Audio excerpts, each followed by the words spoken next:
Bom dia, meus amigos, tudo bem com vocês?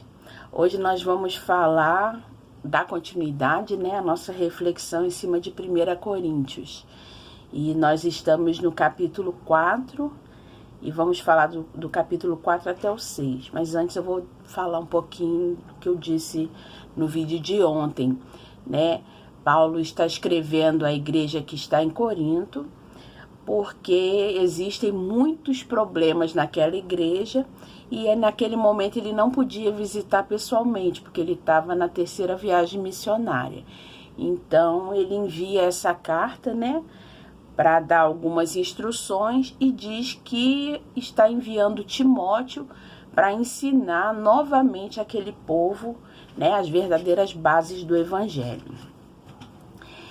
No vídeo anterior, eu mencionei a disputa de egos que estava acontecendo dentro da igreja, porque uns se vangloriavam de ter sido ensinados por Apolo, outros por Paulo, outros por Pedro, E Paulo vem desconstruir, dizendo que tanto ele quanto todos os outros apóstolos, evangelistas e tal, eles eram apenas servos de Cristo e eram para ser considerados só isso, servos fiéis, e não serem alvo da idolatria daquele povo e muito menos de disputa entre um e outro,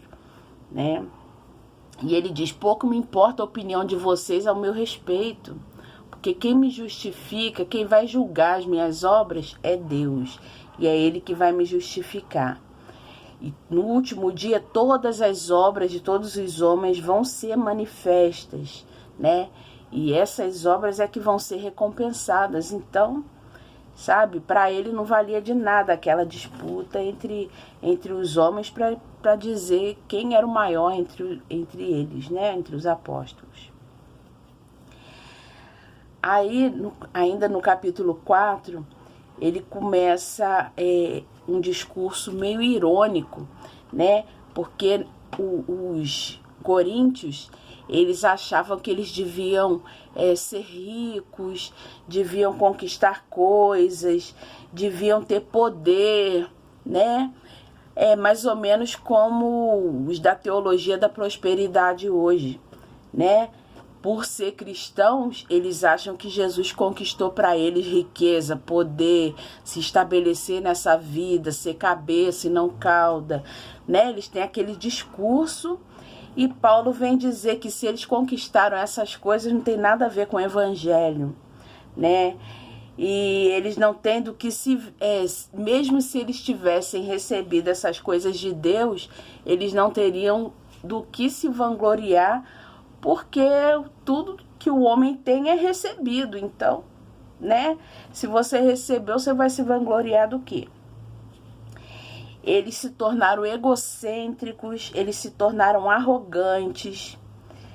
E a partir do versículo 9 até o 13, Paulo vem falar justamente, esse discurso ele foi irônico, porque ele dizia assim: vocês são os sábios, no meio dos cristãos, mas nós, os apóstolos que ensinamos vocês, somos considerados loucos.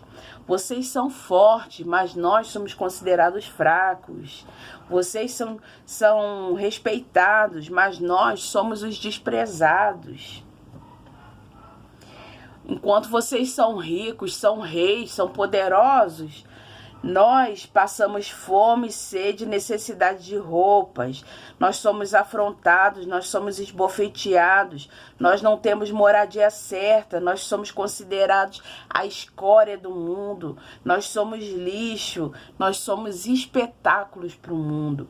Esse espetáculo aqui, ele estava se referindo ao Coliseu, onde os cristãos eram comidos por animais, E Paulo está falando: enquanto vocês estão achando que Deus está te prosperando, que Deus está te dando isso, te dando aquilo, os verdadeiros cristãos estão padecendo por Cristo, E ainda hoje existe esse discurso. Eu acho incrível que as pessoas leem, mas parece que elas são cegadas espiritualmente para não compreenderem esses textos, né? Paulo está desconstruindo essa ideia, mas ainda hoje existem cristãos que praticam as mesmas coisas. Aí ele falou, olha, vocês podem ter 10.000 tutores, mas continuam sendo filhos da fé, meus filhos da fé, e vocês deveriam me imitar. Ou seja, pode ter pastor, missionário, isso, aquilo, ensinando uma porção de coisa, mas eles deveriam estar lembrando daquilo que eles aprenderam de Paulo, que foi quem levou o evangelho até eles, né? E aí ele está dizendo que vai enviar Timóteo para ensiná-los, né, de novo a aprender a sã doutrina, né? E ele diz, depois assim que eu puder, eu vou até vocês, né? Mas vocês querem que eu vá com vara ou com amor e mansidão? Paulo está ameaçando eles, dizendo que se eles não voltarem atrás a praticar o verdadeiro evangelho, que eles seriam repreendidos por ele, né? Mas caso eles acatem e aprendam com Timóteo, né? Que ele vai com amor e mansidão. Aí no capítulo 5, olha o nível dessa igreja. E ainda ontem, né, quando eu postei o vídeo, não sei quem foi, que falou que Coríntios era uma igreja, sabe, abençoada. E esse aqui era o nível da igreja de Corinto. Então, quando a gente vê manifestações espirituais, dom de línguas, profecias, isso e aquilo, né? Eu fico me questionando, será que eram dons verdadeiros ou será que eram tão falsos quanto o procedimento deles? Porque se o evangelho transforma as pessoas de dentro para fora, né? E as atitudes deles, o procedimento deles era esse aqui, né? Quanto mais aqueles dons espirituais, né? Então, no capítulo 5, Paulo vem falar da imoralidade. Havia um homem ali dentro da congregação que estava tendo relações sexuais com a esposa do pai dele, que quero eu entender que seja madrasta, né? E não a mãe. Mas Paulo está dizendo aqui que a igreja estava consentindo normalmente o pecado daquele homem. Ninguém tomou atitude, né, de trazer esse homem de volta para a consciência, né, do evangelho. A igreja ela deveria aplicar disciplina na vida desse homem, né, até que eles se arrependessem. Paulo diz, vocês deveriam entregar ele ao diabo, né? Entregar ele as consequências dos próprios atos. E ao invés disso, eles estavam consentindo conviver, né, com aquele homem. E no meio daquele povo, no meio da congregação, existia imoralidade, corrupção, estelionato, pessoas embriagadas, gananciosas, imorais, idólatras, caluniadores. Gente, essa igreja aqui, ela tava um fiasco. E aí, Paulo está dizendo que a própria igreja não deveria aceitar essas pessoas, não deveria nem comer com elas, quanto mais consentir, né, que eles professassem a fé cristã e permanecessem nessas obras. No capítulo 6, ele vem dizer que um irmão estava processando o outro, né? E dependendo de juízes pagãos para poder julgar as causas deles. E ele vem falar, será possível que não tem ninguém sábio entre vocês dentro da igreja? O que foi que Jesus ensinou, gente? Que quando alguém batesse de um lado, a gente deveria oferecer o outro lado da face, né? O cristão, ele aceita o prejuízo, né, por causa do amor. Ele aceita, né, levar a pior parte, receber a pior parte, porque ele prioriza o amor entre os irmãos.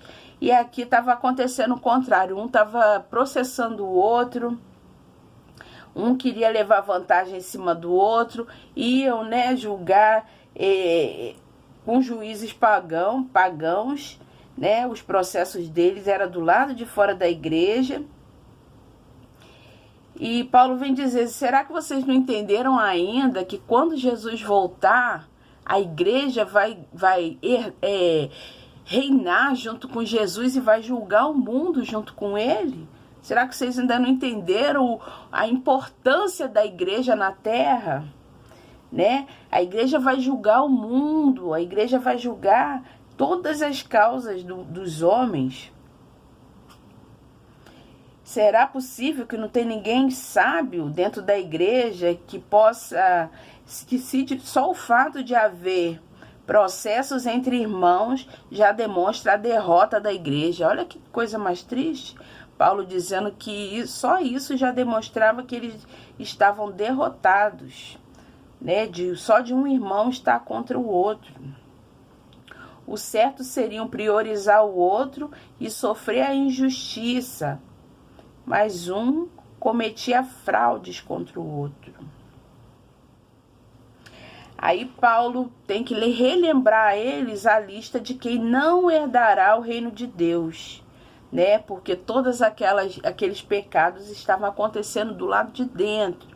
Ele falou, eu não estou falando nem para vocês se afastarem do mundo, de pessoas que praticam essas coisas e estão do lado de fora, não. Senão vocês teriam que sair do mundo. Eu estou falando de dentro da igreja, onde existem essas coisas, né? Atitudes imorais, pessoas gananciosas, idólatras, caluniadores, embriagados, estelionatários. Sabe, é uma corrupção geral que entrou dentro daquela igreja. Tudo que aí ele vem falar, né? Tudo é lícito, mas nem tudo convém. Ele está falando da imoralidade, porque alguns irmãos estavam se unindo com prostitutas. E aí ele vem falar, você não sabe que quando você se deita com uma pessoa, você se torna uma carne com ela? E que você deve preservar o seu corpo, porque o seu corpo é templo do Espírito Santo.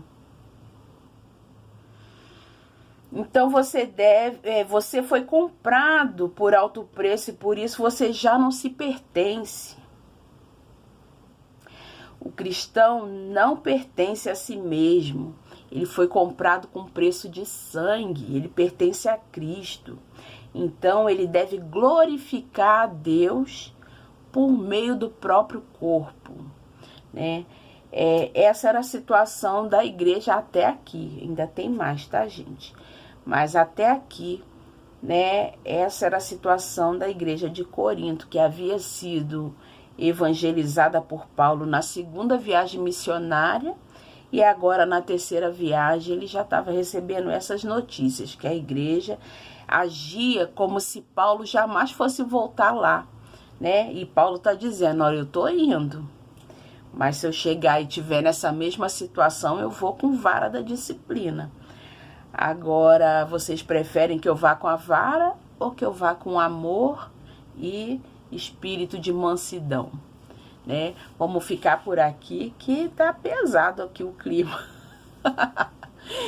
Porque hoje em dia ainda existe cristãos com esse perfil aqui, né? Pessoas que não vivem em novidade de vida, pessoas libertinas que acham tudo normal, que acham que, sabe, o jargão preferido delas não tem nada a ver, não tem nada a ver, nada tem a ver, né? E o que nós vemos aqui é que nem essa postura de prosperidade, de vitória, de isso, de aquilo, né? De poder nesse mundo, de status nesse mundo, nem isso vem de Deus e nem essa postura aqui de corrupção, ela pode entrar dentro da igreja, tá bom, meus amigos? Um bom dia para vocês, tá? Fiquem todos com Deus, um beijo.